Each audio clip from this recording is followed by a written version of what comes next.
Hello, you wonderful people, and welcome to another episode of Super-Fanta-Fi. This being a show to talk about TV shows of the supernatural, fantasy, and/or science fictional genre. For today's episode, I'm going to talk about the latest episode of The 100. A lot of really interesting things went down in this episode, so let's break it down. Let's first off start with everything that went down on Sanctum. I mean, this is just a crazy field episode, but let's start there. First fact of the matter is, Shade Hater's in control, so it's like, okay, so everyone who doesn't want to die, kneel. You choose not to kneel, you die. So it's like the convicts, I keep saying that word, convicts all end up, kneeling, but the children of Gabriel won't. In particular, Nelson won't. Because for him, it's like, us kneeling to you is literally us repeating the cycle. We refuse to kneel to false gods before we will not kneel to you. Because the fact of the matter is, I mean, especially, it means doubly so because, like, you're in the body that Russell was in prior to all that. So it's interesting because it's almost like, he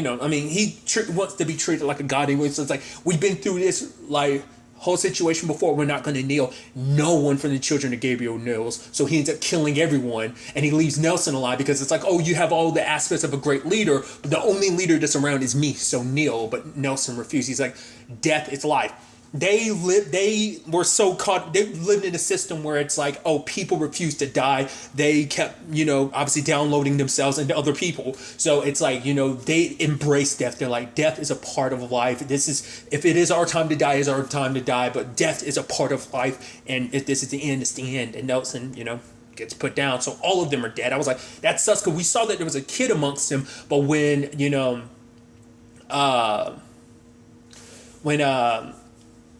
Indra is cleaning up the bodies and stuff like that, she sees the little boy.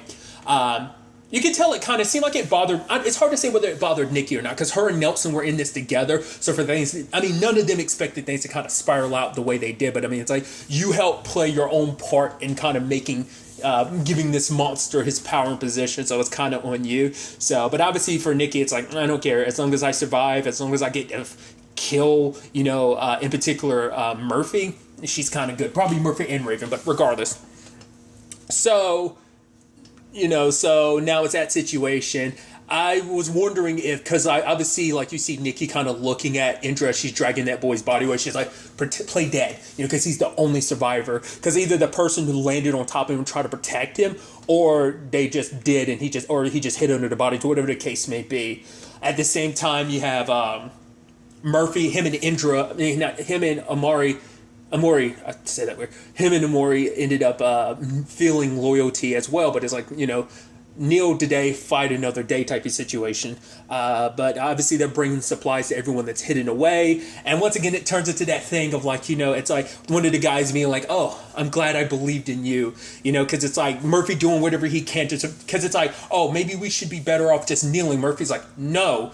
He killed a lot of people that were important to you. He knows that, yeah, you might kneel today, but eventually that servitude will eventually turn into anger and you'll want revenge. So he knows he'll need to get rid of you now, because get rid of a person that's an ally today who could eventually turn into an enemy. Why even put yourself in that position? That's why he wanted to kill Maddie, because he didn't want to take the chance. Like, she could try to usurp the throne from him again, and her being her. So of course he didn't want that. He still wants Maddie dead now, because it's like, oh, she's with all the traitors, and she tried to gun for him regardless of everything. So it's like, she's with the traitors now, so I have to go back on my word, Indra, because he's like, are you loyal to? And she's like, yeah, I am. But obviously he still didn't 100% trust her, because Indra doesn't go down. Like, obviously she accepted things because of Maddie, but the fact of the matter is, he knows Indra's not the type to put away her fangs. The fact of the matter is, when the time comes, she's just waiting for the moment to crush you with her, her fangs.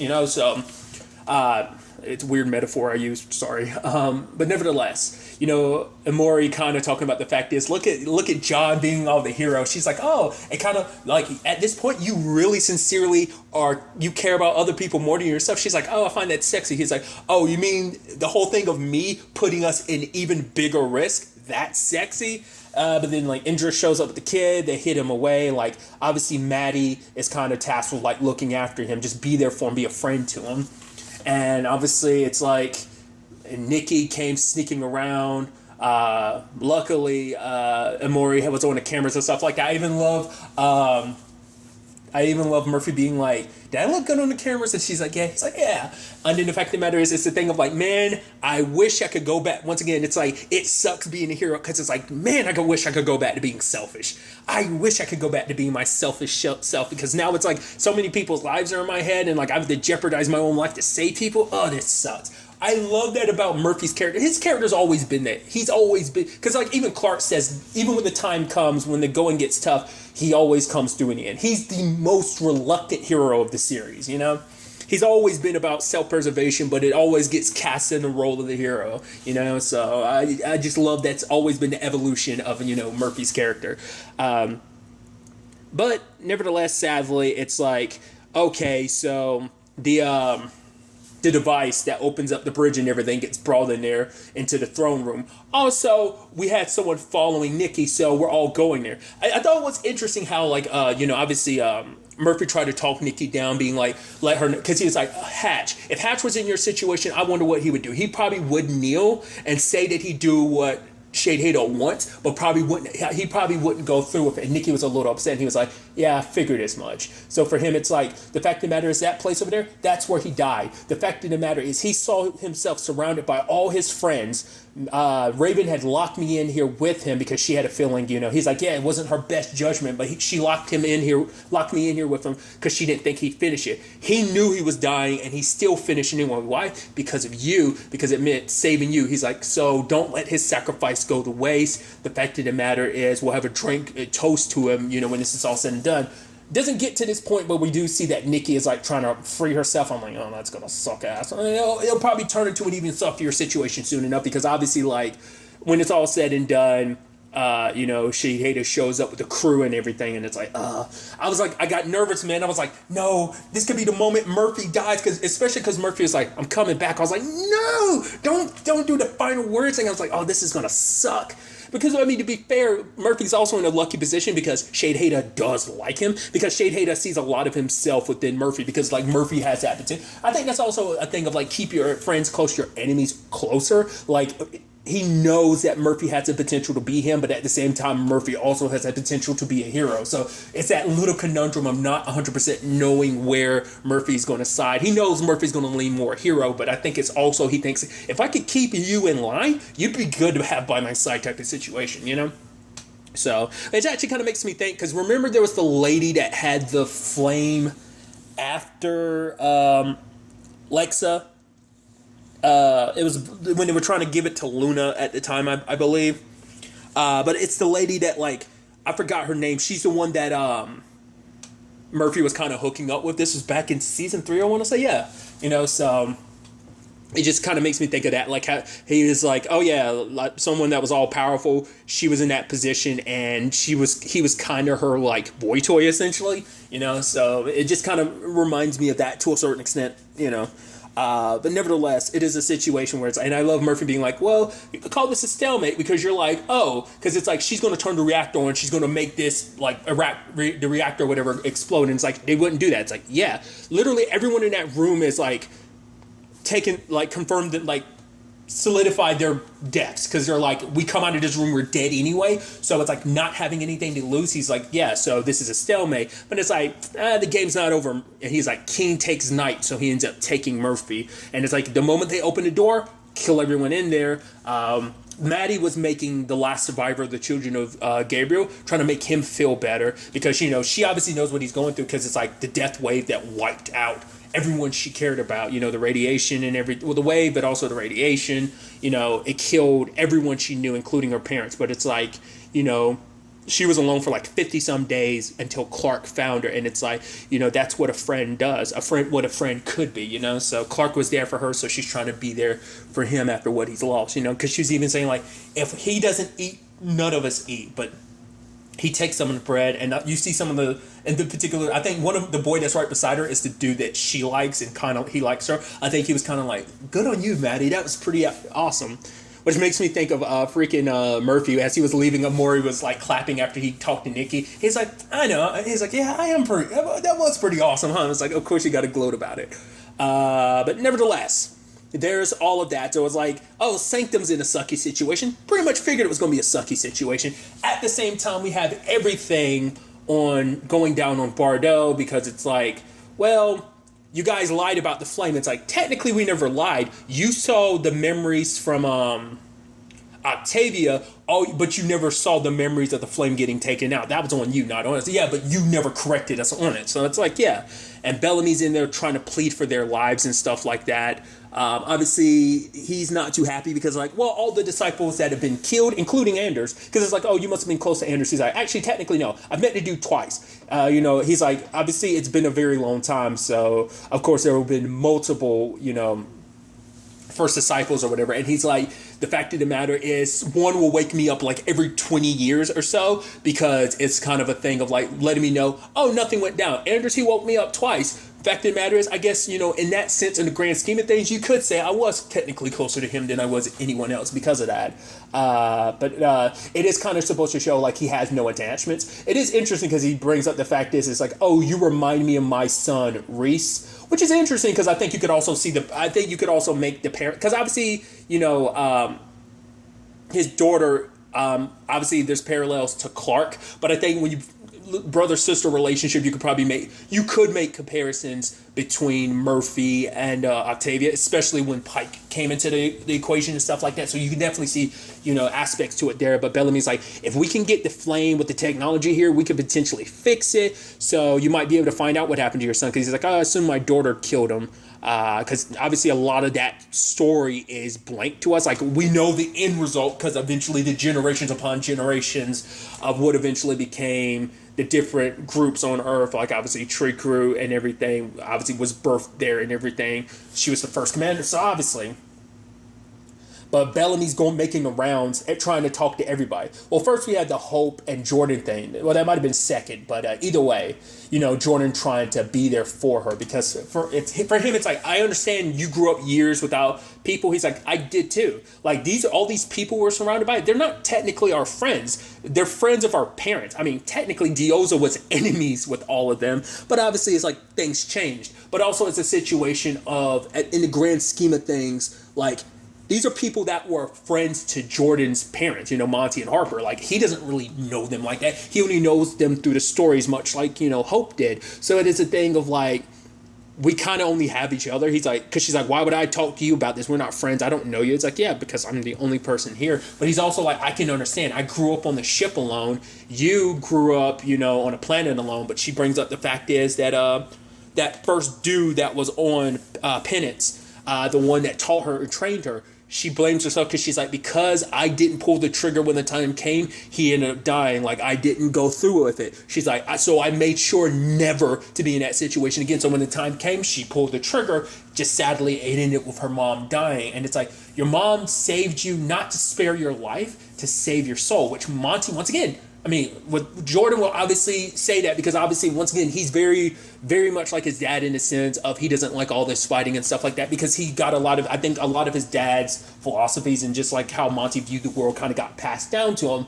But I also think it also stems from the fact is that, like, it's like, I bring it up again, like, Clark more so than anyone knows what it's like to be on the other side of that. Oh, one action being a genocide of people, like the whole Mount Weather thing, it was something that always follows her. Granted, there's a whole like, hey, my friend got tortured because I was trying to save my daughter amongst anything, so it's that complicated thing of like, once you kind of cross that line, that's something that always stays with you. And especially once again, because Dioza had her past. Once again, she was labeled as a terrorist because once again, like I think Russell had said it himself, like, oh yeah, like in their books, their history books, she's basically the equivalent of like Hitler and shit like that. Like, what was it, like Stalin and Hitler is what they compared her to last season, I think. Which was like, yo, that's up there. Like, you're up there with real world supervillains. That's nuts. Like I said, I'm pretty sure they made those comparisons for Dioza last season. So obviously it's like, like I brought up last time, it's like she did everything because she didn't want her daughter to be like her. Once again, the irony is like she grew up to be exactly like her, sadly, but it's like I could stop her from going down that road completely, At the same time, there's the whole Echo and Raven situation, and Bellamy. Obviously for him, it's like, I'm trying to save all of you, but none of them are listening to him.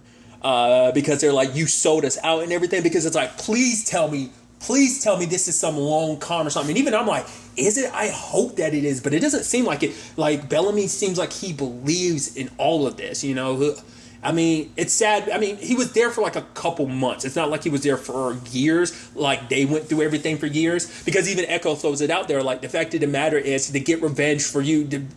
For you, she's like, I went through so much because obviously she was doing everything she could to get to Bellamy after he was taken and everything, and just for it to find out like, oh, he died. But it's like she trained, you know, on for 5 years, and then like trained for months to become their ranking you know, amongst the disciples just to get close, you know, for her plan. Obviously that got stopped. So for her, it's like all that was kind of technically for you, but you know, and obviously Bellamy's like, I'm sorry for everything you went through, but she's like, because he's like, I get it, like it won't make sense to you, but the fact of the matter is this is something I believe in with my whole heart. He's like, what do you do when you believe in something with all your being that none of your friends believe in, stuff like that? And she's like, is this so important? Is it even more important to us? And he's like, yes. And he kind of walks away.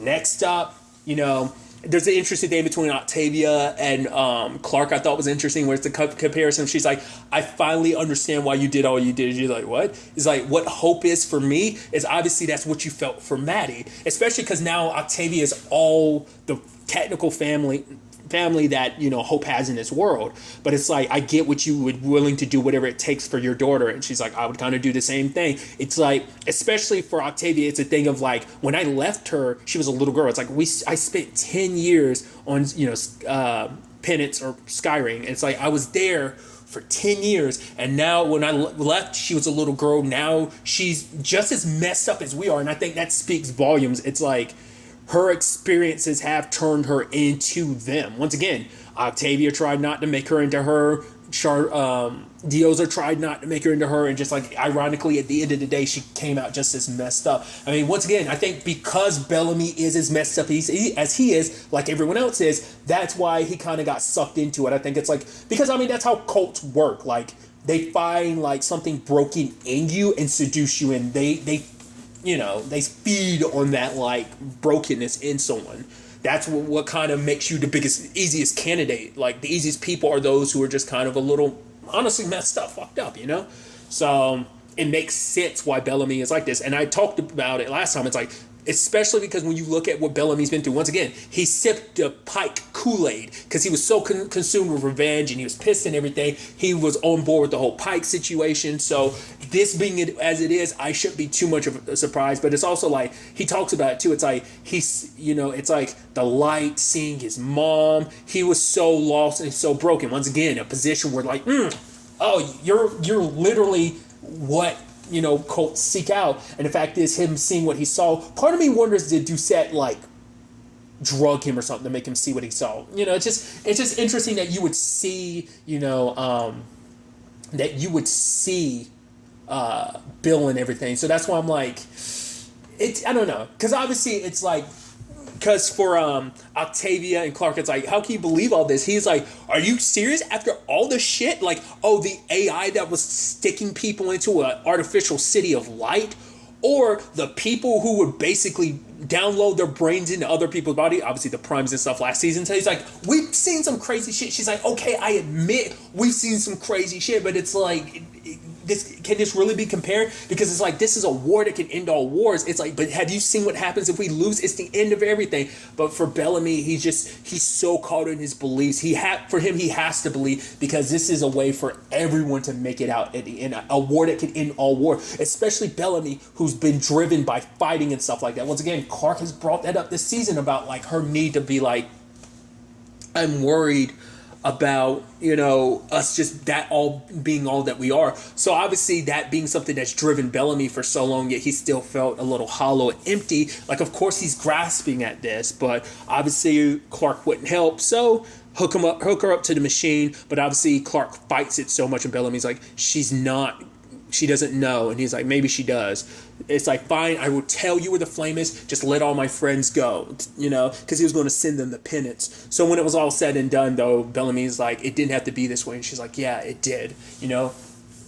it's sad because obviously Bellamy would have been in that position. He was in that position not too long ago, when he was trying to like save and rescue everybody, because, he believed so wholeheartedly. Because the sad thing is, like, they're all willing to do whatever they can to, for their families. It's actually kind of sad because, like, Clark is like, go float yourself, which obviously that's a heavy ass diss considering like everything. Because, like, if I'm not mistaken, their mother was floated, wasn't she? I mean, granted, Clark's dad was floated, and technically, her mom was floated too when she got, her body taken over last season. But still, it's like, obviously that's kind of like a harsh thing to say, but it's just like the Bellamy that's in front of them isn't the Bellamy that he knew. For her, it's like, I thought my best friend was dead. He's back, and I don't even recognize the person in front of me. Same thing for like from Raven and Echo, because even Raven was like, yeah, so much for family or whatever, because it's like all the time they spent, that 6 years they spent in space, it's like,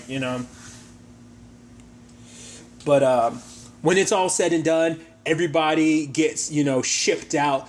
In particular, all the warriors get shipped out first. It's like, oh, can't take any chances. And it's like, oh, only Raven and Gabriel left. And it's like, oh, they're not actually on Sanctum. Because I was like to say, if they're on Sanctum, some shit's about to go down. Because it's like, if they pop into Sanctum, it's like, all this crazy shit's going down. But it's like, oh, they're sent somewhere else. And Bill's like, I will tell you where they are once you get me the code. Then, when we get ready for the final war, you can reunite with them. If you want to, you can fight with us. But if you choose not to. But the thing is, like, there's this look on Gabriel's face, and Raven kind of looks at him. I'm thinking they might have informed Raven about it at some point in time. Maybe, maybe not.